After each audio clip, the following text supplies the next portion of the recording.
Aí o Anderson está perguntando aqui se você poderia falar um pouco sobre as características de Odin, que aliás é um personagem fascinante, foi base para o Tolkien, no Senhor dos Anéis, que também é um personagem marcado muito por atitudes ambivalentes, né?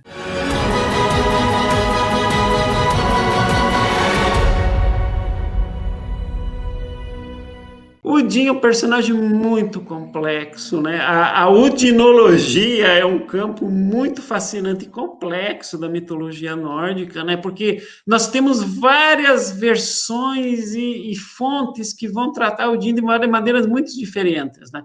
Então, há aquele Odin da magia que vai aprender com a deusa Froya ou Freya, né? A deusa do amor, do sexo e da magia também, né? Então, o Odin vai ser muito ligado com a magia, com questões do futuro, a sua ligação com as runas, né? Mas ele tem também o lado de ligação com a guerra, com a aristocracia, né? Ele é o líder dos guerreiros mortos em Erir, né? Que vão para o Valhalla. Ele tem uma ligação muito forte com a poesia, né? Ele é o patrono da poesia, todos os mitos ligados ao hidromel, todo esse lado de fascinação pela sabedoria, né? Ele quer saber todos os segredos do passado, todos os segredos do futuro, né? Ele é obsessivo por essa busca por saber o que vai acontecer no mundo, no cosmos, no futuro. Ele ressuscita, né, uma profetisa morta, através da necromancia mágica. Então, você tem toda essa ligação com o Odin. E também tem aspectos até pouco conhecidos, né? A Gesta da Nora, por exemplo, narra tem uma narrativa que o Odin, ele estupra uma princesa, por questões políticas, né? Claro, uma visão efemerista, mas é uma fonte também medieval do Odin, é uma fonte do século XII, né? Então, ela é muito interessante. O Odin, ele é multifacetado, né? Existe também aquele Odin andarilho, né, que mais recentemente vem sendo popularizado, né? Na Idade Média, ele não era tão popularizado. O lado guerreiro, místico, aristocrata do Odin, ele era mais enfatizado na iconografia, né?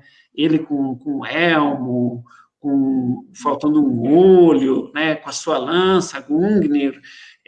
Só que mais recentemente, né? Isso desde o Arthur Rackham, lá nas óperas do Wagner, com adaptações do início do século XX, começa a ser representado um Odin andarilho, né, que aparece na Fursunga, aparece em algumas sagas, né, que é aquele andarilho que anda com cajado, com chapéu, que ele ajuda o herói, ajuda os seres humanos, né, é uma visão um pouco mística, mas é um pouco também mais humana, humanizada do Odin, né, que o próprio Led Zeppelin vai colocar no Led Zeppelin 4, né, aquela figura do André, alguns dizem que é o Crowley, Aleister Crowley, mas na verdade eu leio também muito com uma visão do Odin Andarilho, né?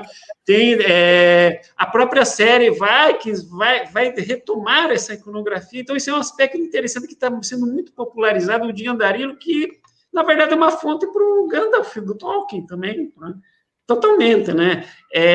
Só que o Tolkien puxou mais para uma visão também do mago, né? Mas esse andarilho, ele é muito interessante e ele vem iconograficamente sendo muito valorizado pela arte moderna. Na Idade Média, praticamente não tem imagens, não tem esse visual, só a fonte literária, né? Então, é interessante como também as imagens do Odin vão sendo popularizados. No século XIX, nessas imagens aqui é bem interessante, né? Eu vou fazer uma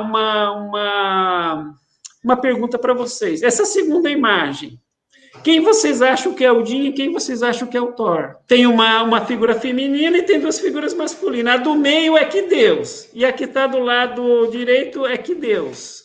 Isso é uma representação de 1555 do Laus Magnus, História dos Povos Setentrionais, foi escrita em latim, é uma das primeiras iconografias modernas dos deuses nórdicos. Então, para vocês verem como cada época vai ler, vai interpretar de maneira sui generis, ou dentro do olhar de sua época, os deuses, né? Os deuses nórdicos. Quem é quem aí? Veja, um referencial que vai ser muito consolidado no século XIX é o Odin, o pai de todos, o Odin como um rei, o Odin sentado no trono. Então, imediatamente, quando a gente vê essa imagem, as pessoas associam a imagem do meio como sendo o Odin, porque tem essa ideia do Odin no trono. E o outro, como ele está com armadura, com uma espada, eles pensam, não, é guerreiro ou é o Thor. Mas, na verdade, o Olaus Magno representou o Thor sentado, segurando um cajado, por causa da narrativa do Adão de Bremen, né, que diz que no templo de Uppsala havia 3 estátuas, e a estátua do meio era do deus Thor. Então, ele vai ter uma filtragem muito classicista aqui, né? Então, é um referencial do século XVI filtrado por fontes clássicas. E o Thor, ele está sentado, né? Porque quem possui um cetro tem alguma coisa a ver com o rei, com realeza. Então, a leitura que ele fez aqui é do Thor como sendo um rei dos deuses, né? E o Odin está segurando uma espada, no sentido militar, porque o Odin era o patrono dos guerreiros, né? Era o deus da aristocracia. Então, é uma leitura que ele está fazendo, né? Cada época tem a sua leitura.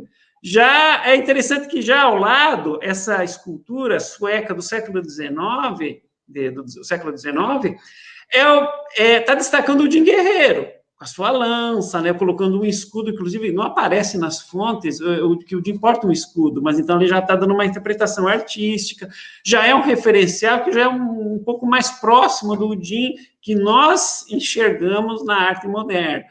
Então é interessante de se perceber como cada época vai criar um referencial, né? E não é necessariamente o mesmo referencial nosso, por isso que a gente tem esse estranhamento, muitas vezes, né? É muito curioso, esse estranhamento ele ocorre, né?